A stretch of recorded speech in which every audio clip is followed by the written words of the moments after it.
वो आए शहर, ले आए खाद बीज। हाँ भाई, लेके तो आया हूँ, पर क्या कहूँ, महंगाई इतनी हो गई है कि समझ में नहीं आता है कि खेती करे कैसे। फसल भी अच्छी नहीं होती है, ये दवाइयाँ नहीं डालूँ तो। कर्जा करके लाओ, कैसे भी लाओ, लाना तो पड़ेगा ही। और ये दवाई की दुकान का कर्जा तो ख़त्म होने का नाम नहीं लेता। लाना तो मुझे भी है, पर सब कुछ इतना महंगा है।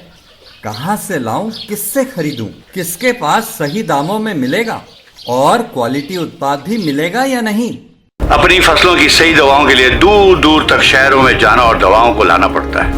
फसलों के लिए दवाएं सही है या नहीं, ये जानकारी भी नहीं होती। फसलों की कटाई पर सही दाम मिलेंगे या नहीं, इन तमाम मुश्किलों से दूर होने के लिए आइए खेती बाड़ी केंद्र। खेती बाड़ी केंद्र एक ऑनलाइन सेवा केंद्र है जिससे आप अपने मोबाइल के द्वारा जुड़ सकते हैं, जहां आपको अपनी खेती के लिए सही प्रकार की दवाएं मिलेंगी, वो भी होलसेल मूल्य पर। वो सभी दवाएं सीधा निर्माता से लेकर आप तक पहुंचाते हैं, यानी कि बीच में होने वाले सारे खर्च की बचत आपकी जेब में।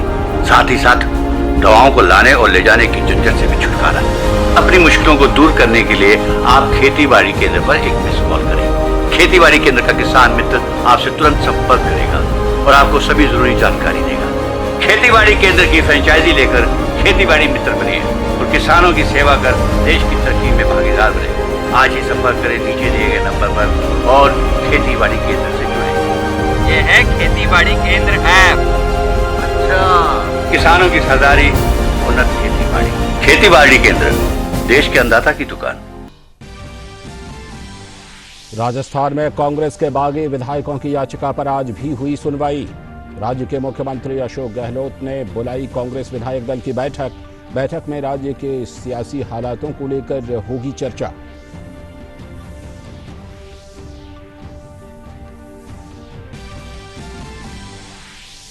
प्रधानमंत्री नरेंद्र मोदी कल इंडिया आइडियाज समिट को करेंगे संबोधित। सम्मेलन में भारत अमेरिका सहयोग समेत कई मुद्दों पर होगी चर्चा।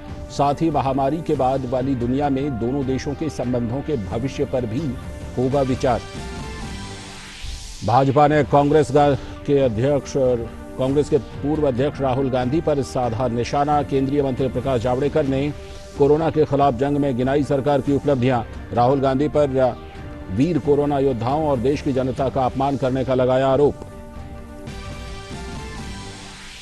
मानव संसाधन विकास मंत्री रमेश पोखरियाल निशंक ने आत्मनिर्भर भारत के तहत की मनोदर्पण की शुरुआत। छात्रों के मानसिक स्वास्थ्य और भावनात्मक कल्याण के लिए है ये पहल।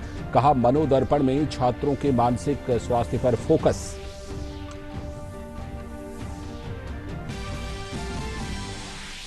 मध्य प्रदेश के राज्यपाल लालजी टंडन का निधन। 85 वर्षीय लालजी टंडन ने लखनऊ के मेदांता अस्पताल में ली अंतिम सांस। आज शाम होगा अंतिम संस्कार। राष्ट्रपति, प्रधानमंत्री और अन्य वरिष्ठ नेताओं ने जताया शोक। उत्तर प्रदेश में 3 दिन का राजकीय शोक।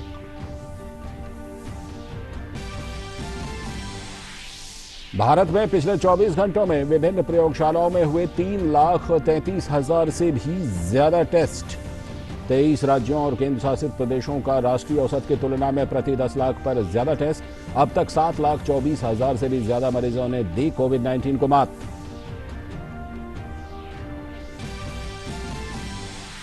दुनिया भर के देशों की कोरोना के खिलाफ जंग जारी। विश्व में 1,46,41,000 से भी ज्यादा लोग कोरोना से संक्रमित। 6,08,000 से भी ज्यादा लोगों की अब तक हुई मौत। अमेरिका के लॉस एंजलिस में कोरोना टेस्ट कराने के लिए उमड़ी भीड़।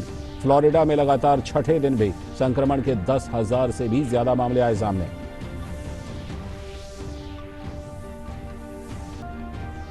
नमस्कार, हिंदी समाचारों की इस बुलेटिन में आप सभी का स्वागत है। मैं हूं लाल चंद्र सिंह। देखते हैं खबरों को विस्तार से। इस वक्त की सबसे पहली और सबसे बड़ी खबर राजस्थान की राजनीतिक उठापटक से जुड़ी हुई।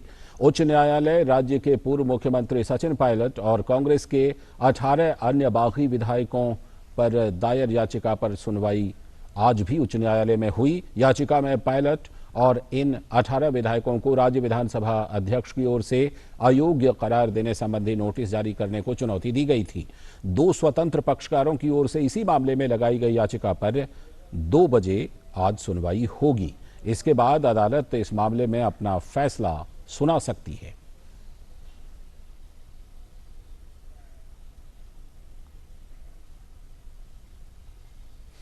और इस बीच राजस्थान के मुख्यमंत्री अशोक गहलोत ने आज विधायक दल की बैठक बुलाई। इस विधायक दल की बैठक में राज्य के सियासी हालात को लेकर चर्चा होगी।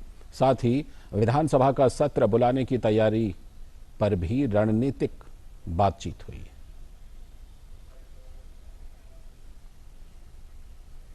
और राजस्थान के प्रदेश भाजपा अध्यक्ष सतीश पूनिया ने मुख्यमंत्री अशोक गहलोत द्वारा उनकी पार्टी के नेताओं के खिलाफ की गई टिप्पणियों की निंदा की है। उन्होंने कहा कि इससे प्रतीत होता है कि गहलोत सरकार नैतिक रूप से कमजोर है और अपनी दुर्दशा के लिए भाजपा को दोष दे रही है।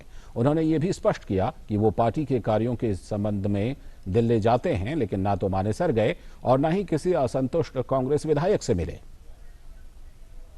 राजस्थान की सरकार जिस तरीके से संकट में है और मुख्यमंत्री ने आज जिस तरीके की भाषा का इस्तेमाल किया, उससे ये साबित हो गया कि उनका नैतिक साहस अब टूट गया है। अपनी घर की टूट को बीजेपी के माथे पड़ना पुरानी आदत थी, लेकिन आज जिस भाषा का इस्तेमाल किया वो मुख्यमंत्री की भाषा नहीं थी, शोभा नहीं देती। लोग दिल्ली जाते हैं, पार्टी काम से जाते हैं, लेकिन उन्होंने जो कहा, मैं मानेसर में सचिन पायलट के गुट से मिलने कभी नहीं गया, जरूरत भी नहीं है, लेकिन उन्होंने जो कहा मुझे लगता है आधी अधूरी जानकारी के आधार पर और केवल किसी भ्रम और अफवाह के आधार पर मुख्यमंत्री जो बात कहे, तो मुझे लगता है कि ये भी दुर्भाग्यपूर्ण है। और इस बीच राजस्थान के पुलिस अधिकारी विष्णुदत्त बिश्नोई के कथित आत्महत्या के मामले में राजस्थान के मुख्यमंत्री अशोक गहलोत के ओएसडी देवाराम सैनी से और मुख्यमंत्री के एक और अन्य सहयोगी से पूछताछ की गई। सीबीआई ने देवाराम सैनी से आज सुबह जयपुर में करीब 2 घंटे पूछताछ की। इस मामले में सीबीआई ने कल कांग्रेस विधायक और ओलंपिक पदक विजेता कृष्णा पूनिया से भी पूछताछ की थी।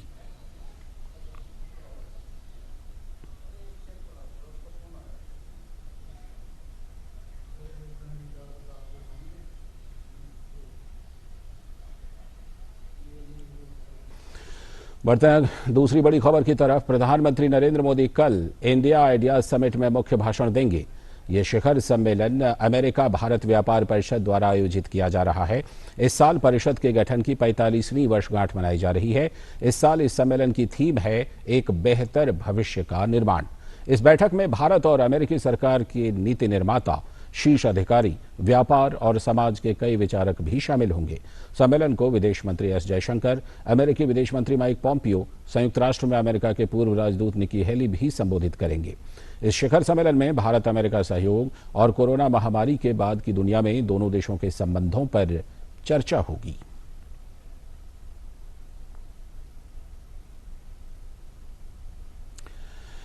कांग्रेस नेता राहुल गांधी द्वारा एक ट्वीट के जरिए मोदी सरकार की उपलब्धियों पर कटाक्ष के बाद अब केंद्रीय मंत्री प्रकाश जावड़ेकर ने कांग्रेस के नेता पर पलटवार किया है।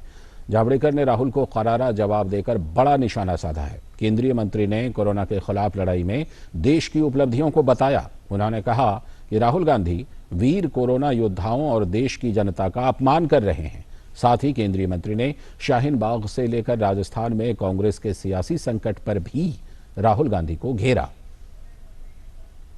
मुझे लगता है कांग्रेस पार्टी अब केवल ट्वीट की पार्टी बनकर रह जाएगी, क्योंकि जनता में काम नहीं, एक के बाद एक राज्य गंवा रहे हैं। और इसलिए हताश निराश भी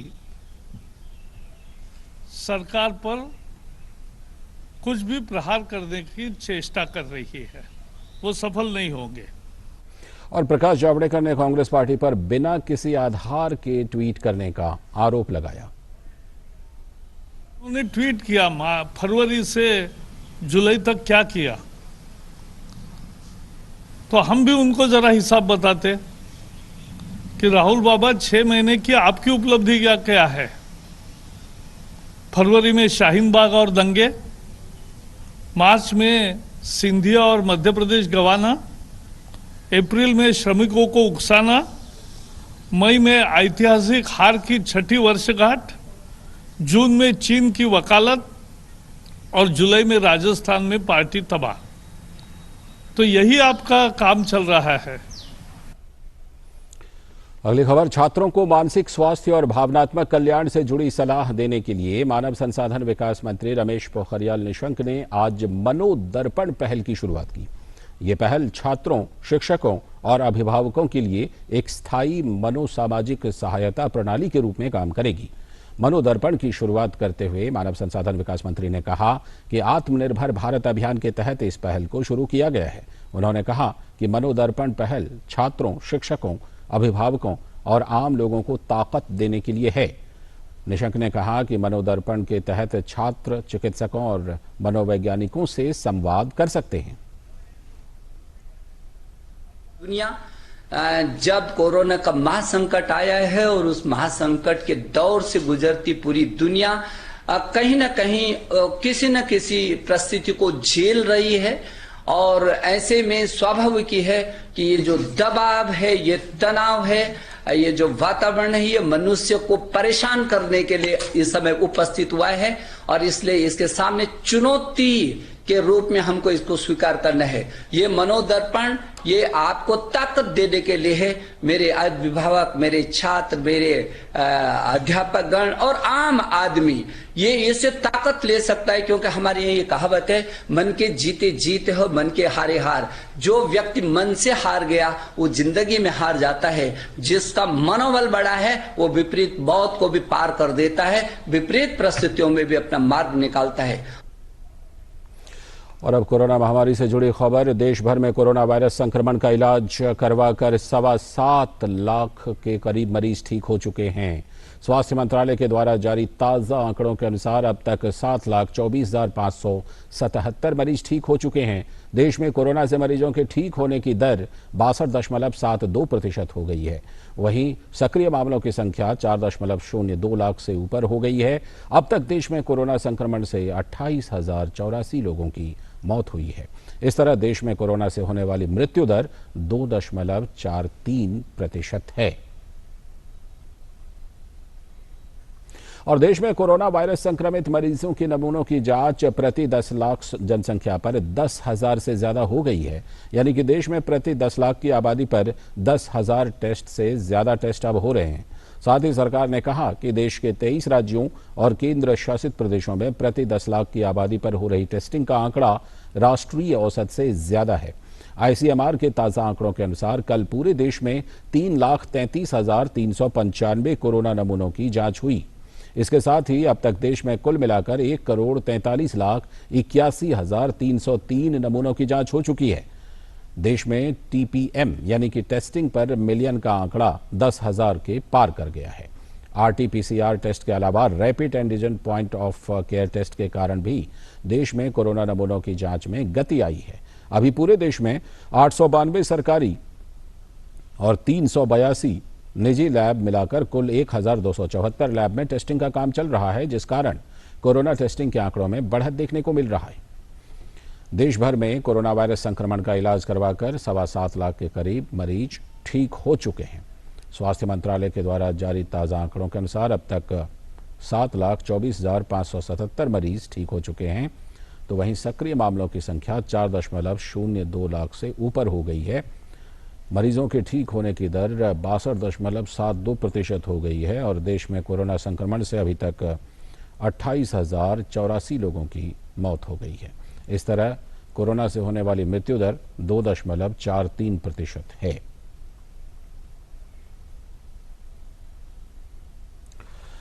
और दिल्ली में सीरो सर्वे अध्ययन की रिपोर्ट आ गई है। दिल्ली में 21,387 लोगों पर 27 जून से 10 जुलाई के बीच एक अध्ययन किया गया। यह अध्ययन NCDC ने किया है, जिसमें दिल्ली सरकार ने भी सहयोग दिया है। दिल्ली में सीरोलॉजी टेस्ट में उन लोगों को ही शामिल किया गया था जिनमें कोई लक्षण नहीं थे, जिन्हें पहले कोरोना नहीं हुआ था। इसमें अलग अलग उम्र और इलाके के लोगों को शामिल किया गया है। दिल्ली के सभी 11 जिलों से 2,000 सैंपल एकत्रित किए गए थे।